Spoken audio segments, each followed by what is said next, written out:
ماینکرافت ولی پریدن آیتمای خفنی میده. توی این ویدیو من میتونم با پریدن کل آیتم خفن بگیرم. و قبل از شروع یادتون نره که حتما این ویدیو رو لایک کنین، چنل منم سابسکرایب کنین و زنگوله بغلش هم بزنین تا ویدیو بعدی رو از دست ندید. و بدون یک معطلی بریم که این ویدیو رو شروع کنیم. اوکی وارد بازی شدم و با اولین پریدن 8 تا بلاک دایموند بهم داد. اوکی و چند بار دیگه هم بپرم ببینم ببینم. و اوکی چند تا آیتم دیگه هم داد که خوبه و ببینم شمشیر با شاقه اسنایپر باید همه چی لول 10.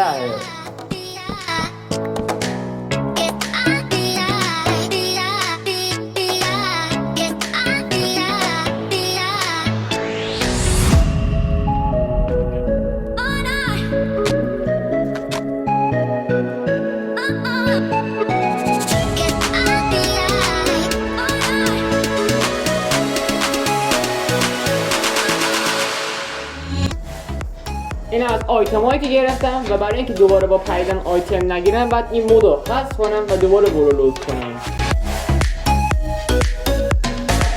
و حالا واسه اندر پر به دست آوردن شمشیر لوتینگ دار که دارم، ولی باید صبر کنم تا شب بشه تا کلی اندرمن بکنم. یه دونه اندرمن که در کار در نمیاد، ولی در مثلا بگم شاید 3-4 تا 2 تا اندرمن بکشم که بتونم اندر پر کافی به دست بیارم.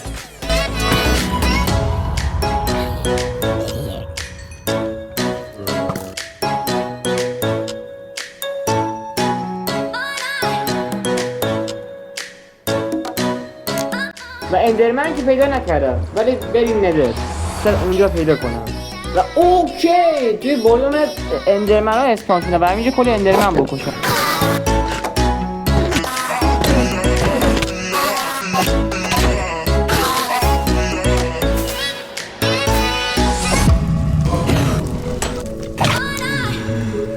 بریزادارم جور شده و حالا وقتش برگردیم آورورد. و اوکی توی غار اسپان شدم و از این غار باید برسم به سطح زمین.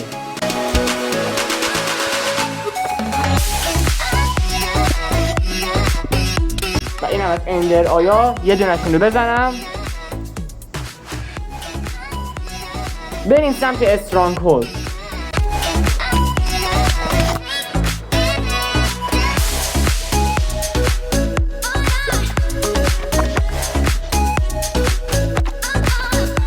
اوکی این هم از استرانگ هولد اسپانر رو خراب کنم، چشم‌ها رو بزنم، وسایل اضافی هم خالی کنم و برو بریم اند. اوکی و حالا باید کریستال رو بزنم، یه خودم بلاک بکنم.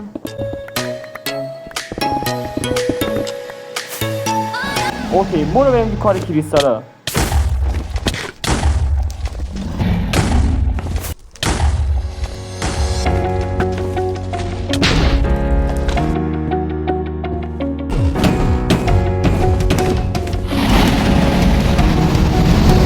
حالا باید اند دراگون رو بکشم، کمی زبونش بزنم و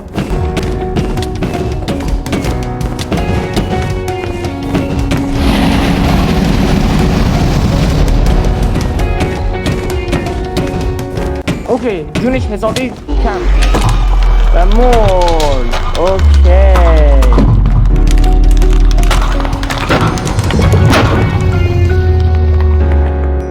و ایکسپیو رو بزنم برودم.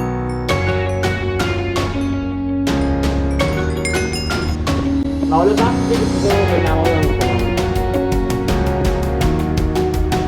اوکی این هم از پوتن. و مرسی که تا اینجا ویدیو رو دیدین. امیدوارم که از این ویدیو لذت برده باشین. یادتون نره که حتما این ویدیو رو لایک کنین، چنل منم سابسکرایب کنین و زنگوله بغلش هم بزنین و نظرتون رو تو کامنت ها حتما برام بنویسین. دوستتون دارم و توی ویدیو بعدی میبینمتون. بای.